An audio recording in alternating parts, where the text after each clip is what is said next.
Okay, so we got little sort of tan vinyl fake leather, cheap and cheesy, but still kind of cool grips and saddle both came in. So we might as well finish the Univega build. It's been a couple weeks since I touched the bike. Thanksgiving and being lazy and eBaying and blah blah blah. We'll do this, then we still gotta do the brakes and the seat post and the saddle on the CB1. That'll be ready as well for test rides. Right now it's freezing raining outside, so there'll be no test rides for a few more days. But might as well get stuff done and ready.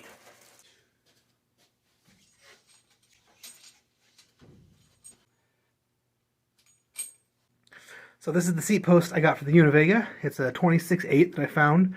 It's the right size, but it is the old fluted SR. You have to be careful of these because you can't, the flutes sink down below the tubes into the lug because they'll just fill full of water, let water drip in here and destroy your tubes. I definitely saw a bike once I was working on that was completely cancer rotted out and the front derailleur had cracked because the flutes let so much dirt and water, it was just like packed solid full of mud from the bottom bracket all the way up to the front derailleur. Rotted out. Not good. But this post anyways has the old style hardware. So we're going to go ahead and... I could chrome polish this stuff, but that seems silly. Just going to bolt it on and not care, and we'll see what we think. And then we'll do these grips. There's some sort of juvenile part of me that has to always squeeze brake levers on bikes. I don't know why, but it's not just me, it's lots of people. I used to work with a guy who did all disc brake, hydraulic, mountain bikey stuff, and he'd have to yell at people and set things up and stuff stuff up into the disc brakes because you would mess up a hydraulic disc if you come and squeeze this lever. And every time somebody walked into a shop, they walked right over and started squeezing levers on bikes he was in the middle of setting the brakes up on. So don't do that. Ooh, dude is a 13. Cool, cool. And Scout, I don't know what your deal is, bud. I don't know why you're so bored. We go out all the time.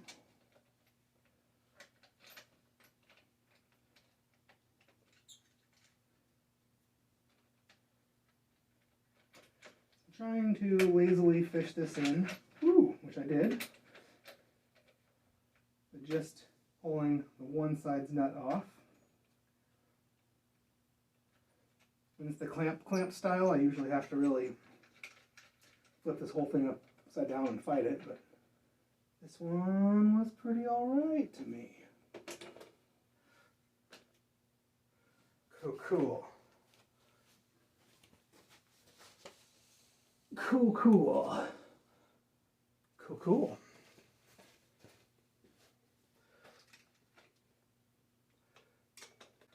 I'm trying to get this bolt tight so about the even amount of the little through bolt sticks out on both sides.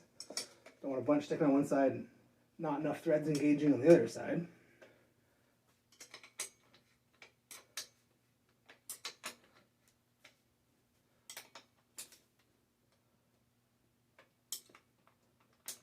Do a little tightening on one side and then a little tightening on the other. It is easy to strip this stuff out, so pretty firm, but don't He-Man it.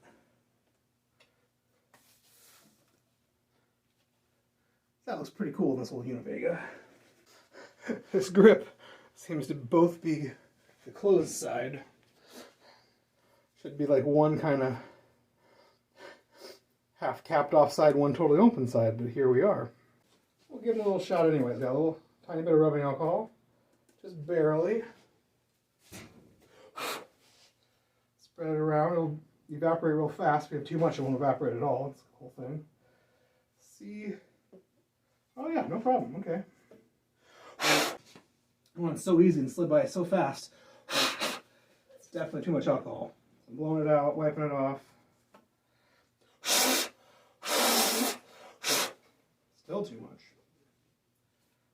Now it's a little tighter.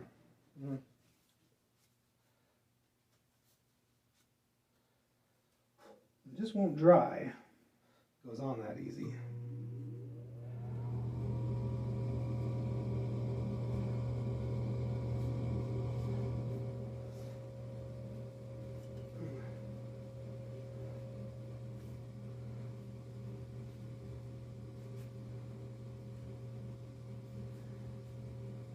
Alright, a little tighter.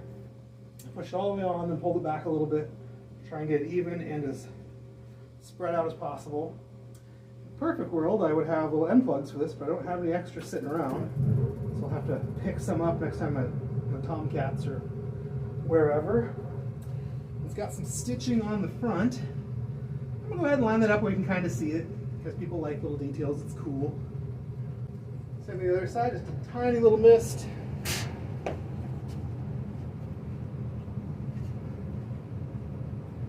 Rub most of it off.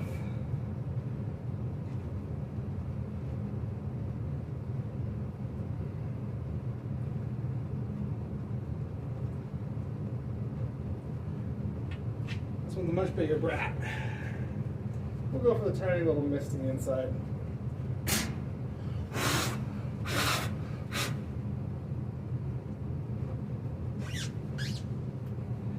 Not too easy. Now if I can't get these things to stay in place, I'll come back and add a layer or two of electrical tape and then try this again. Sometimes this is what you gotta do if something just moves too easy. Go all the way on too far, come back a little bit, sort of stretch it out and on. Sort of eyeballing these stitchings. Really, I should probably put them right up where you can see them, so it'd be cooler, but I don't want his hand constantly wearing on them. But that appears to be that. Everything's tightened down, everything's centered. So as soon as the roads are clear, we'll give this old Univega a test ride, put it up for sale, see what people think. And then I'll clean the seat post off because my little clamp loves just sticking dirt to the seat post. So that'll be last. And I got my stickers on it. Gotta get rid of those. But other than that, test ride-tastic. It's done, so move it out of the way and we'll start on the CB1.